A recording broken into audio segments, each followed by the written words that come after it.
Dude, we got a lot to talk about, ladies and gentlemen. So grab some popcorn, grab your favorite fizzy beverage, your favorite easy chair, and sit back, because the Polaris Turbo RMK and Khaos mountain sleds is finally here.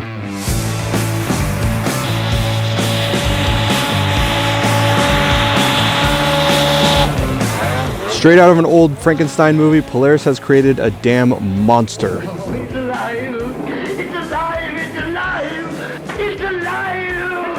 Because, well, the new Polaris Patriot Boost Pro RMK Matryx Slash, yes, that's the name, is an absolute monster of a machine, scaring young children with its raw, sheer power. Now, this hasn't been something that's just popped out of nowhere overnight, like they decided, hey, other sled manufacturers are slapping turbos on theirs, so we should just slap one on ours. No, this has been in the works for years, and now it's finally here. So unlike my first live stream yesterday that went well, we had a peak of about 783 viewers, which I expected like maybe 5 or 10. Let's skip the chit chat and 20 minutes of basically nothing and get straight to the facts.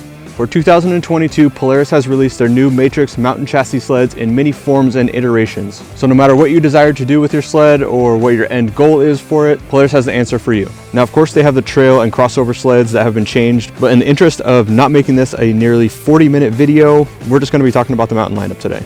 So first, let's talk about that new spoolie boy, that Hiroshima hairdryer, the Wu-Tang war whistle, that whirly-twirly get there early, that eBay choo-choo boy, the Pennsylvania piston punisher. You know what I'm talking about, that freedom whistle that we all love to hear scream, the Polaris Patriot Boost turbo system. Now, the 850 engine was introduced a couple years ago by Polaris, and from the beginning, Polaris had been developing it to handle the power of a turbo, with all the upgraded and beefed up parts to withstand the pressure and power capabilities that a turbo can produce. The new turbo is vertically mounted for a few reasons. One being they were able to save space, which led to less parts, especially on the intake side. And by the looks of it, it seems to be a slightly shorter intake system than what we've seen on aftermarket systems. The same can be said for the exhaust side, with another benefit of mounting it vertically was being able to attach the turbo directly to the muffler, thus creating less parts and ultimately saving weight.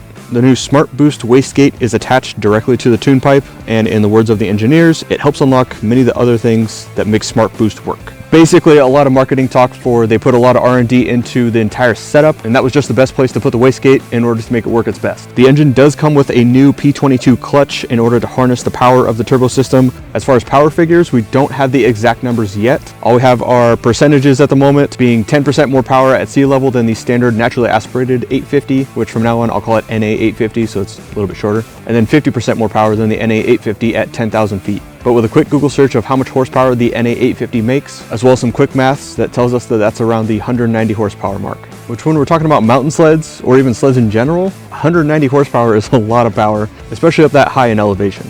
And now onto the Matryx chassis itself and the new changes. There's 2 different new tunnels depending on what model you want. Technically 3, since Polaris is still offering the Axis chassis at least another year or more. But if you choose the standard Matryx, then you get a tunnel that's 3 inches shorter than the normal Axis tunnel. Whereas if you choose the Matryx Slash chassis, it's a full 8.5 inches shorter than the previous Axis tunnels. The new Slash tunnel is not only shorter, but tapered, which led to a big reduction in the drag through the snow, and ultimately means better control for the sled since more of the sled is now out of the snow. Underneath, the cooling system combines both bonded carbon fiber and aluminum components to cut down on weight and still deliver sufficient cooling to the engine. Basically, what all that means is that it's much easier to now throw the sled around and, of course, maintain that signature Polaris flickability. Come on, flick, damn it, flick! And you can order the standard Matryx or the Matryx Slash in either the Pro RMK or Khaos models. The rider position has also changed with the new Matryx chassis, moving just slightly forward, and from what I've heard, it's a pretty welcome change. There's also a new seat and gas tank design, with the seat being smaller and narrower, feeling more like a dirt bike while still being comfortable. And the gas tank no longer has a fuel gauge in the cap since it's been moved to the display. While we're talking about display, Polaris's 7-inch 7S display with ride command comes over to the mountain lineup from the trail and side-by-side market with a host of different features, doohickeys, and doodads. Some of the main points being the ability to connect with and track your friends during the ride just in case you get separated, Bluetooth connectivity to your phone, as well as a slight expansion of the navigation system with previous rides, waypoints, as well as different settings and info about the sleds, and even being able to change the heat level on the heated grips of your handlebars, and of course the main screen to show your engine RPM, temperature, speed, etc. The biggest and best change for me personally being the storage now behind the 7S display of 8 liters, so now I can have more than just a beanie in there. Next up is suspension, and not a whole lot has changed here it looks like, but you can now get a Pro RMK with Walker Evans Velocity Shock that only came on the Khaos models in previous years, as well as the Matryx chassis also keeps the same React front suspension that the 850 Axis sleds came with. And of course, you know I had to save the almost best for last. They come with a tether! Finally! And it's magnetic. So just like we suspected, they are bringing on their magnetic tether that was an accessory this year, and they will now have it standard on these 2022 sleds. So thank you, Polaris, for the great addition to the sleds. Now there's also plenty of other changes like headlight, taillight, grips, brake lever, but again, I don't want to bore you with an unnecessarily long video. As far as the weight of the sled, the turbo system obviously did raise the dry weight of the sleds a little bit, but obviously it's very much compensated for with the power the turbo produces. And now onto different models and choices you have for SNOWCHECK. There's quite a few of them, so let's start from the top. Again, we're only talking about the Pro RMK and Khaos models, not the Evo or 144 variants. There's just too many to talk about, and plus, you're probably only here for the mountain sleds anyway. So I've got a little bit of a list on my phone to make it easier to read off everything. So we'll start with the Pro RMK. The Pro RMK chassis choices are either Axis, Matryx, or Matryx Slash, with the Axis only coming in the 850 NA motor and 4 different track choices. The standard Matryx models come in either the 650 Patriot or 850 Patriot models, no turbo, with either a 2.6 or 2.75 155 track choice for either motor. Then with the Matryx Slash, you have the choice of either the NA 850 or the Patriot Boost Turbo 850, and getting to choose either from a 155 2.6 or 3-inch tracks, as well as a 163 3-inch or 165 2.75 track that was new for this last year for the NA 850 models. While the turbo, you only have a choice between the 163 3-inch or 165 2.75-inch tracks, no 155 track choice for the Pro RMK Slash turbo models. Now for the Khaos, it also comes with 3 different chassis choices, the Axis, Matryx, and Matryx Slash. The NA 850 on the Axis model come also with 4 track choices, no turbo. The standard Matryx with the NA 850 motor comes with a 155 2.75-inch track, while the Matryx Slash model, you again get to choose from the 650 or 850 NA motors or the Patriot Boost Turbo. The 650 comes in either a 146 2-inch or 146 2.6-inch track. The NA 850 has a choice of all 6 tracks from 146 all the way up to 165, and the Matryx Slash Turbo model only comes with either a 155 2.75 or 155 3-inch. So hopefully you're not as confused as I am, but there's thousands of different combinations you could go with considering all the different colorways I didn't even list with all those sleds, but you can see why I only listed off the RMK and Khaos models. As for pricing on these models, they start around the $14,000 to $15,000 mark for the normal Axis and Matryx models, but for the Matryx Slash Turbo models, they start around the mid $19,000 mark and obviously go up from there with options and accessories. And as for warranty, they come with a 2-year warranty from Polaris. Now the question comes, will I be ordering a 2022 Matryx Slash Turbo model?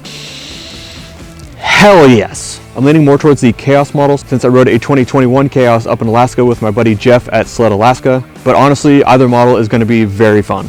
So real quick, a couple things that I actually missed while filming that video. I saw a couple of Instagram and Facebook videos from a few of the Polaris athletes, and I just wanted to real quick go over the couple things that I missed. Polaris completely changed the cooling system on the tunnel. It's been moved way forward to accommodate the new shorter tunnel. From what Brant was saying, it sounds like Polaris couldn't simply cut off the end of the tunnels of the Axis and make it work since there would have been a lot of cooling issues. So now with it being changed up and moved forward, there shouldn't be any cooling issues. There's also new tow hooks that are adjustable. Polaris has also changed more than I thought with the clutch. With the new P22 clutch, it's pretty similar to the Razor clutch in that the new bearing in the primary, it makes it so that the belt deflection isn't an issue and is always right where it needs to be, along with the removal of the deflection screw on the secondary. The primary is also a full pound lighter than the previous NA 850. The ski hoops are also a little bit different, but the rest of the ski and rubber looks the same. They also have a new lock and ride system integrated into the rear of the gas tank, so when you buy a storage bag, it's a lot easier to lock down and is much more secure to the sled. The drivers on the drive shaft will also be getting changed to an extrovert driver.